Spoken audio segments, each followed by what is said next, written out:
के लिए हमारे साथ जुड़ चुके हैं बीजेपी नेता विकास पांडे। विकास जी, इंडिया वॉच में आपका बहुत बहुत स्वागत है। विकास जी, क्या है ये बीजेपी का टिफिन फॉर्मूला?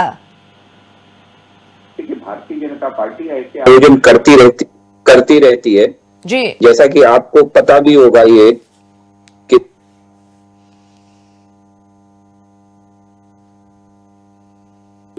हमेशा करती रही है। अभी पिछली बार भी मुझे याद है कि टिफिन बैठक का आयोजन किया गया था जी। वो हमारे अनुसांगिक संगठन किसान मोर्चा के द्वारा किया गया था। तो किसान मोर्चा ने टिफिन बैठक का आयोजन किया था। तो भारतीय जनता पार्टी असल में सबको साथ लेकर के चलने में विश्वास रखती है।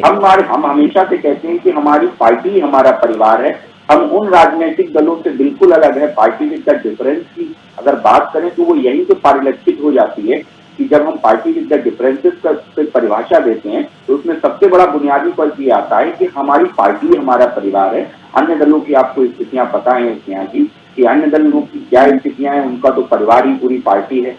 तो वो एक बेसिक डिफरेंस है और उसी कड़ी में हमारी ये टिफिन बैठक भी होती है कि हम सारे कार्यकर्ता, सारे पदाधिकारी और इवन आम जनमानस के लोगों को भी एक साथ बैठाल करके और सारे लोग अपना अपना टिफिन लेकर के आते हैं। आपको बता दूं जी, सभी लोग अपना अपना टिफिन का खाना लेकर के आएंगे और सब एक दूसरे का खाना खाएंगे। कोई अपना खाना नहीं खाएगा, सब एक दूसरे का खाना खाते हैं। तो इससे प्रेम बढ़ता है, हमारा स्नेह बढ़ता है और हमारी जो आज ताकत है भारतीय जनता पार्टी की, उसमें कहीं ना कहीं इसका भी बड़ा अहम रोल है कि हमारे कार्यकर्ता एक परिवार के रूप में काम करते हैं। जी विकास जी, एक तरफ 2024 का चुनाव और दूसरी तरफ आरएसएस के तर्ज पर बीजेपी उत्तर प्रदेश में भी टिफिन फॉर्मूले को लागू करनी जा रही है। ये कहा जाता है कि आरएसएस में कुछ ऐसी तस्वीर देखने को मिलती है सहभोज में, लेकिन जब बीजेपी ने टिफिन फॉर्मूले को उत्तर प्रदेश में लागू किया है तो क्या बड़ा मैसेज दे रही है बीजेपी? देखिए, उत्तर प्रदेश में मैंने पहले ही कहा आपको कि ये फार्मूला ऑलरेडी लागू है। उत्तर प्रदेश में कोई ऐसा नहीं है कि ये फार्मूला अभी लागू हुआ है। उत्तर प्रदेश में पहले से हमारा लागू, अभी पिछले वर्ष हमारे किसान मोर्चा ने बैठक आयोजित की, इस तरीके की टिफिन बैठक का आयोजन किया गया था। हर जिले में ये बैठक आयोजित की गई। तो ऐसा नहीं है कि हम अभी इस तरीके का कार्यक्रम कर रहे हैं या चुनावी दृष्टिकोण से देखने की जरूरत है।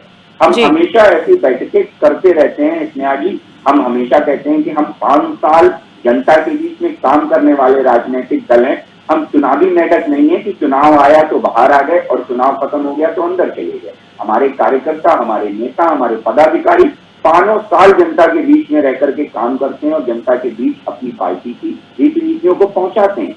तो इसमें जी एक बड़ा फर्क है और टिफिन बैठक पिछली बार भी आयोजित हुई। जहां तक संघ की बात है तो संघ इस तरीके का सहभोज बिल्कुल का आपने करता रहा है और पुरानी परंपरा है ये संघ की। तो कहीं ना कहीं इसे संघ से जोड़ देना या संघ की परंपरा से जोड़ देना एक अलग विषय है।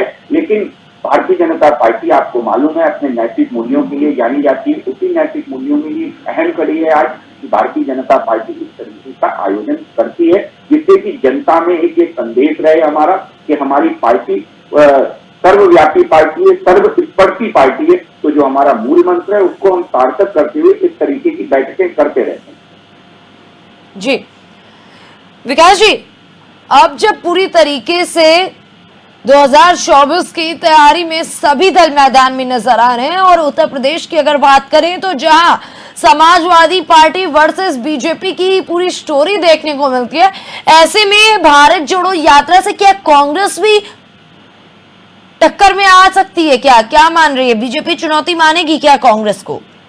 देखिए, मैं हमेशा से एक बात कहता हूं कि राहुल गांधी हो चाहे दोनों ही युवराज हो, मैं दोनों ही युवराजों से एक आग्रह करना चाहता हूं। सबसे पहले आप अपनी पार्टी को दुरुस्त करिए, उसके बाद आप भारत के बारे में सोचिए। मैं अभी एक ट्वीट देख रहा था राहुल गांधी जी की पार्टी का, कांग्रेस का, जिसमें उसने लिखा हुआ था, बाकायदा पोस्ट किया गया था कि हम भारत को समझने निकले हैं।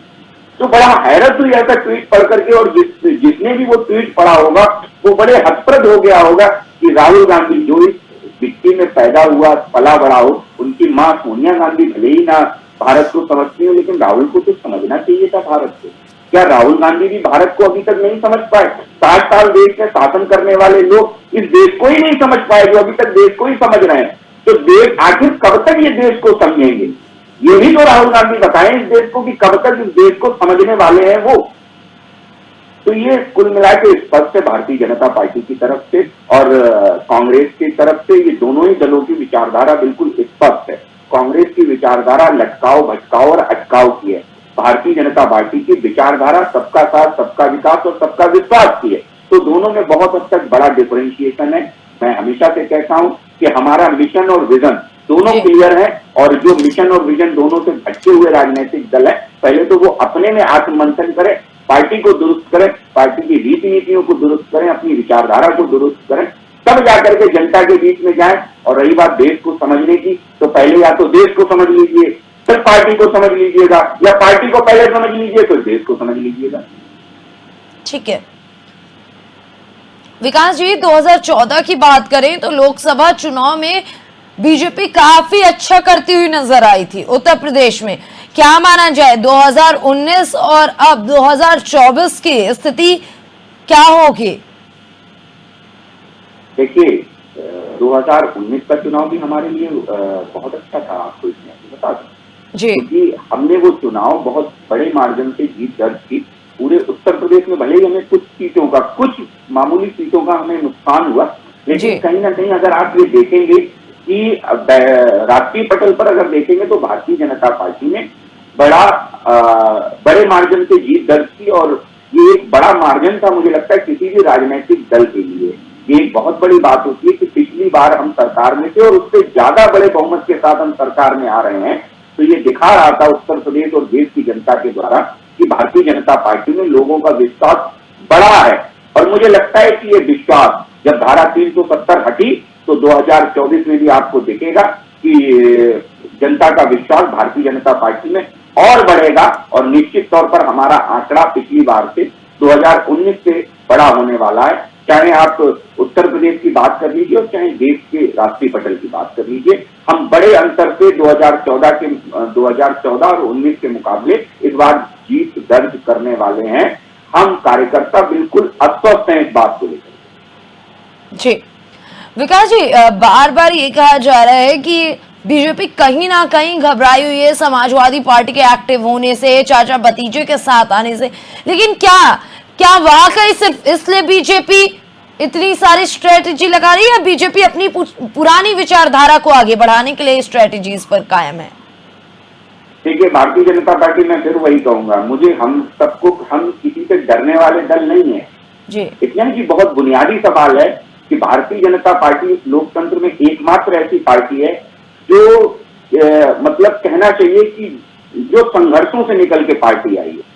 आप बुनियादी तौर पे कंपैरिजन कर लीजिए, चाहे कांग्रेस से कर लीजिए, अपने आप को आजादी का श्रेय दे करके कांग्रेस अपनी सीना ठोकने का काम करती है, चाहे आप आम आदमी पार्टी का ले लीजिए, अन्ना आंदोलन से निकली हुई पार्टी है, आप देख लीजिए, चाहे आप मुलायम सिंह यादव की समाजवादी पार्टी को ले लीजिए, जेपी आंदोलन से निकले हुए नेता है, चाहे लालू यादव की आरजेडी ले लीजिए, जेपी आंदोलन से निकले हुए नेता है। लेकिन भारतीय जनता पार्टी एकमात्र ऐसा राष्ट्रीय दल है जिसने 2 सीटों से सफर तय किया है इसने आज 2 सीटों से, और 2 सीटों से लेकर के हमने इमरजेंसी झेली, हमने दुनिया के संघर्ष झेले, हमारे नेताओं ने इमरजेंसी में डट के मुकाबला किया तानाशाही सरकारों का, और उसका एक परिणाम है कि आज भारतीय जनता पार्टी विश्व की सबसे बड़ा राजनीतिक दल है। आज भारतीय जनता पार्टी 35 साल के इतिहास में कांग्रेस के बाद पहली